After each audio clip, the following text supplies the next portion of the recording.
In this video, I'm going to go through and show you how to install the Java Development Kit on a Linux machine. We're going to be using Ubuntu Linux, as I mentioned in the previous video. So we're going to go through, download it, install it, and do some minor configuration. So let's get into that right now. Firstly, let's check if there's a Java installation already present on the machine. So I'm going to go into Terminal. And I'm going to type Java space minus version. And if that came up with a version number, that would mean you had Java installed. But in this case, no Java. You can see there it cannot find it. So we can go ahead. Now, just a note that if you haven't got Java 8, if it doesn't come up and say something like Java 1.8, I do suggest you do proceed because Java 1.8 is definitely recommended and not earlier versions. Okay, so first things first, we're going to be using the repository set up by the Web Update 8 team for their PPA repository, which is just a shortcut to get the commands necessary to do the installation. So I'm going to type sudo space add dash sudo add dash apt dash repository space PPA colon web UPD8 team / Java. It'll be prompted for a password. Type in your password. Now that's the password for your computer, by the way, not some other password. So I'm pressing enter there. You can see that it's saying press enter to continue. Once that's done, which you can see it is there now, the next step is to type sudo app-get update. That'll chug for another 10 or 15 seconds or so. That does depend on the speed of your internet connection as well. Then the next command we're going to add is the one that does the actual installation of Java itself. And that will be pulling the files from the Oracle website.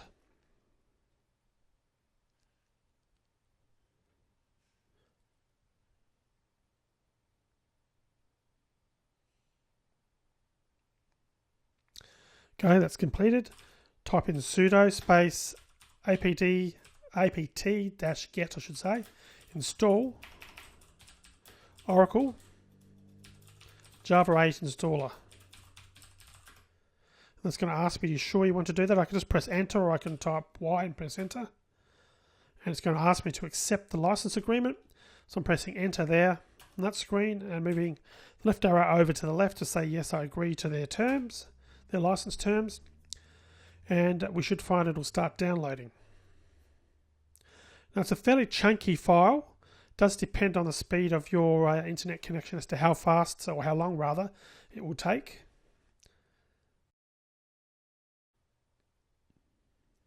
You can see it's about 140 megabytes or thereabouts in total.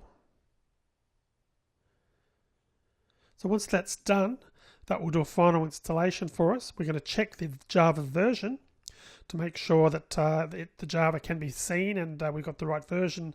And then we're just going to set up our environment variables and we'll be done. Okay, so now if we type Java space minus version again. Remember last time we got an error. This time we've now got some success. You can see now it's showing you on the screen that Java is installed. Build 1.8.0_25. That might change depending on the time that you're watching this, or when you're watching this, because obviously Java do update, or Oracle update Java on a regular basis. But my point I said earlier was you want to make sure that you are running 1.8.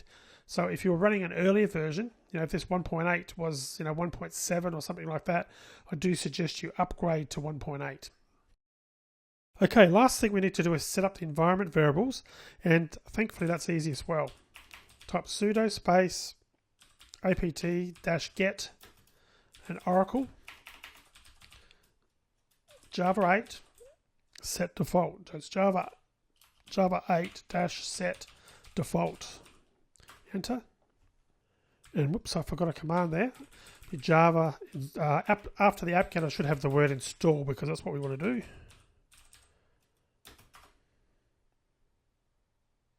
And that's now set up the environment variable. So we're actually done at this point. In the next video, we're going to move on and install Android Studio. So I'll see you in that video.